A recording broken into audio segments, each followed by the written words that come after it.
What's up, lunatics? Welcome back to the channel. I really appreciate you guys watching today's video. Today we're back out in the garage in the bait laboratory, and we're going to be talking about the basics of what you need to make your own tackle.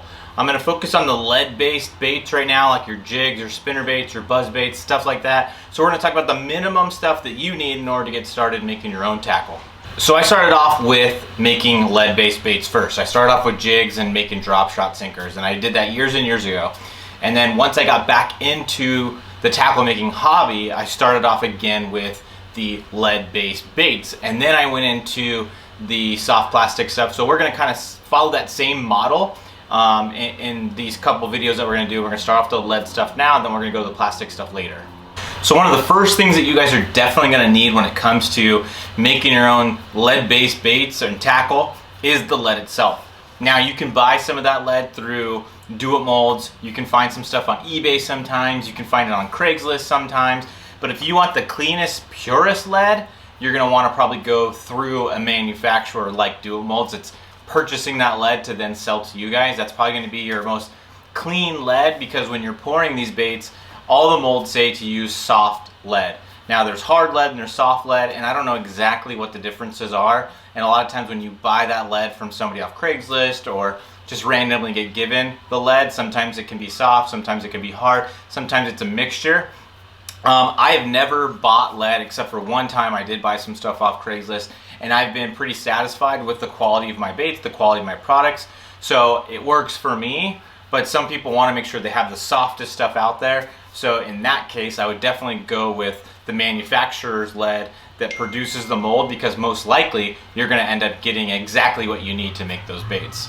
So a lot of times you get lead and it comes into a big bulk sheet or in a big long rectangular piece, and you got to melt it down and pour it into something that you can actually use in your lead pot. And what I like to do is take a mini muffin pan and pour that melted lead into the mini muffin pan, and they come out into little ingots this size, and then they go perfectly into my lead pot. So this is going to segue perfectly into the next thing that you're going to need in order to make your own lead baits.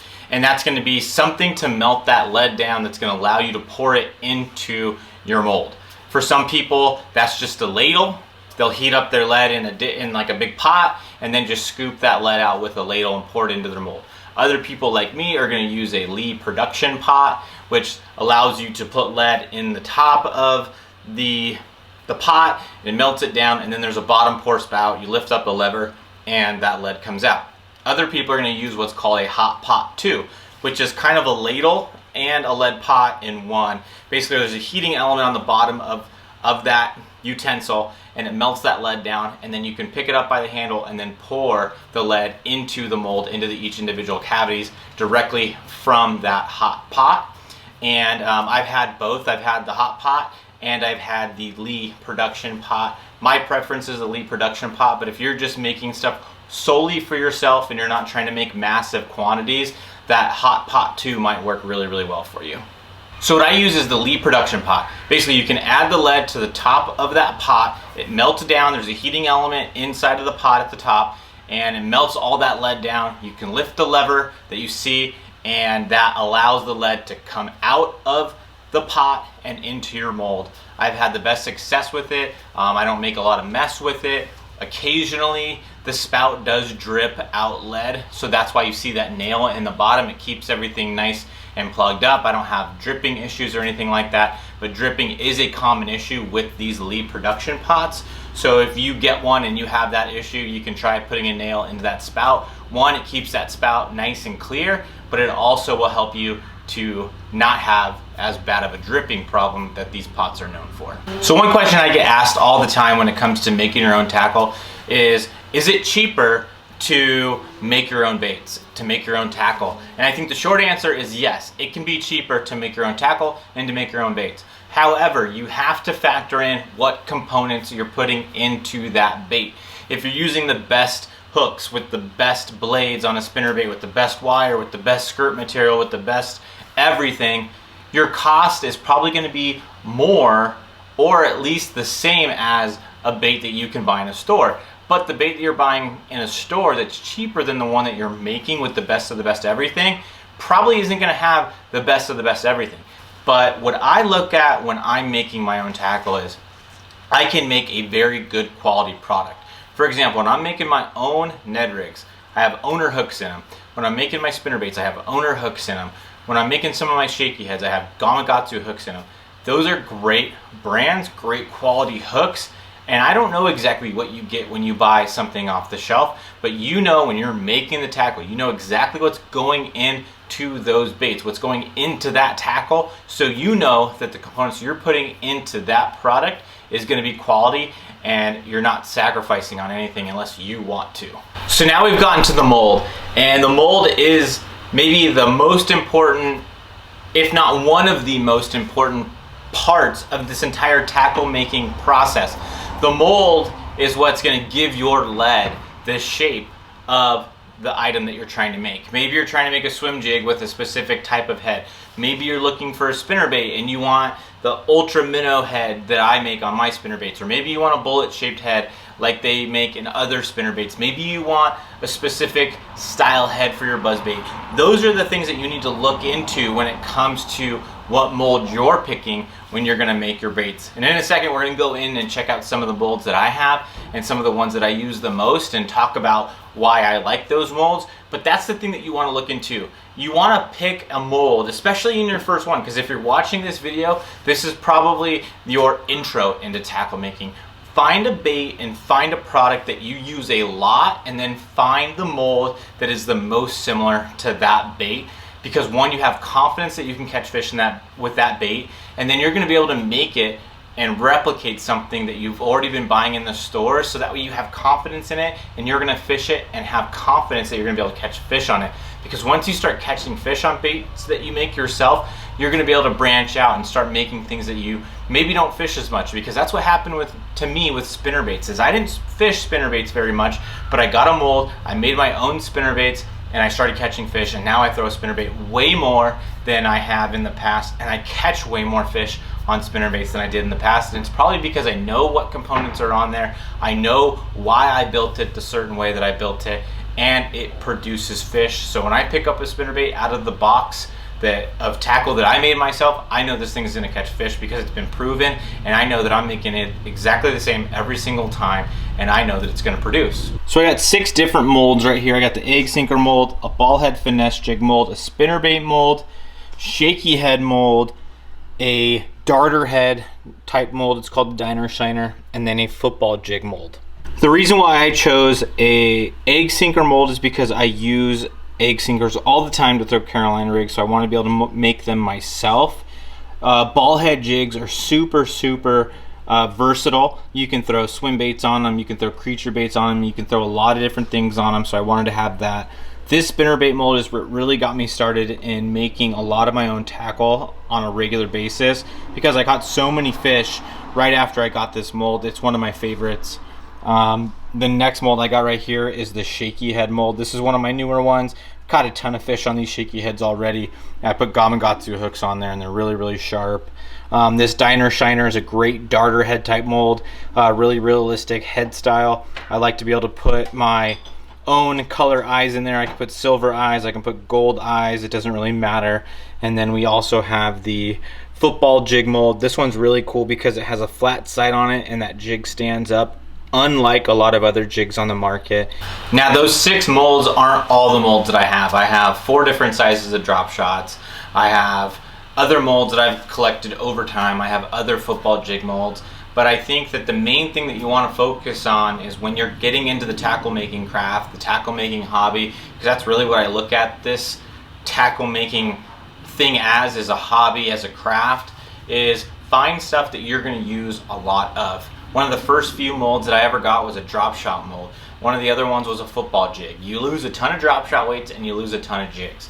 So if I were going to be the one to go make my first purchase, I would make sure that I pick a mold in a style of bait that I catch a lot of fish on and that I use a lot, because you're going to have confidence that that bait catches fish, and you're going to have confidence that you know that when you pick whatever specific mold you want for that football jig or for that spinnerbait, that you're gonna be able to make it to what you like to fish, because that's the key. Is you don't want to just buy something to buy something and not have any confidence, because then you're not going to catch any fish. If you throw a shaky head a ton, maybe try a shaky head mold for one of your first ones. The main thing is to find something that you fish a lot of and have confidence in. Make that your first mold purchase, because you're going to have confidence that that technique catches fish, that that style of bait catches fish, and you're going to be more apt to throw it with confidence and catch fish on the tackle that you're making yourself. Because once you get confidence that you can make tackle and catch fish on the tackle that you make,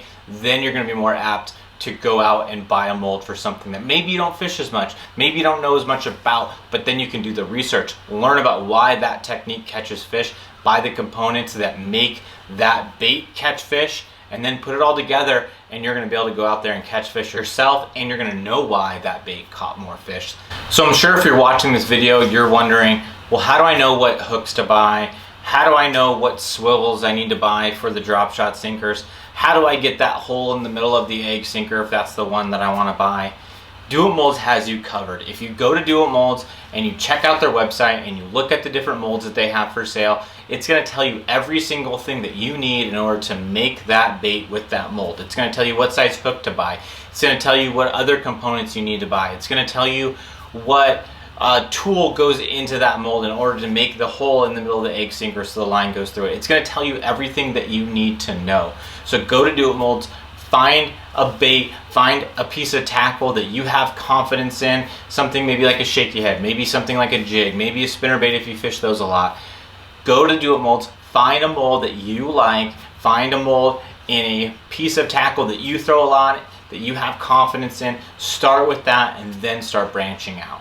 So I really think it's imperative that you guys start with something that you already have confidence in, because something like a shaky head is a staple bait that a lot of people throw all over the country, and it's something that's gonna catch fish. So I want you to start off with something that you're gonna feel confident in, that's gonna catch you fish, because you're not gonna wanna continue to do this. You're not gonna continue to want this to be a hobby for you if you don't catch fish on baits that you make yourself. So if you pick something maybe complicated like a spinnerbait, where you have to do research on what size willow blades that you want, or what size Colorado blades, what kind of hooks go in there, what size wire should I choose, what kind of swivel should I buy. There's a lot of different factors that come into play when it comes to building a spinnerbait that it might be a little bit daunting for you if this is the first thing that you're gonna try to do when it comes to making your own tackle. So go with something simple. Maybe go with a shaky head, because that's something that you can go buy a pack of worms, you can make that shaky head, and you know it's going to work. And then you're going to be able to have that confidence when you go to make the purchase on the next mold, that maybe you branch out a little bit, and then maybe you start with those football jigs, and then maybe you go to a buzzbait,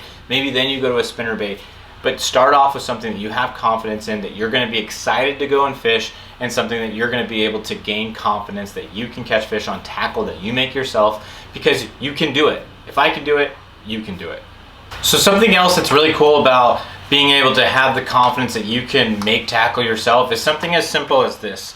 6th Sense just came out with this raw color shaky head. Basically it means it's got no paint on it. I did this not too long ago with some Ned rigs. I went to Owner and I wanted to get some of the Owner blockheads that are the weedless version of the Ned rig, and they didn't have any of the painted version, but I knew that I could paint those myself just like these shaky heads. I wanted to get some 3/8 ounce Divine shaky heads by 6th Sense.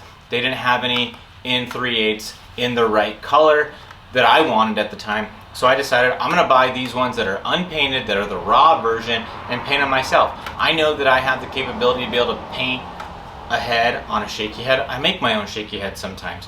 So that in itself enabled me to be able to go out, buy this product that's gonna be able to meet my needs, that I'm going to be able to customize myself in order to make something that's exactly how I wanted it from the manufacturer, but since they were out of stock, I'm able to do it myself. So just those little things that you're going to learn over time from making your own tackle can also make it even better when you're going to buy a product from a company when they don't have something that's exactly what you needed, but you can modify it, or you can change it, or you can paint it, just like in this case, the color that you want it to be.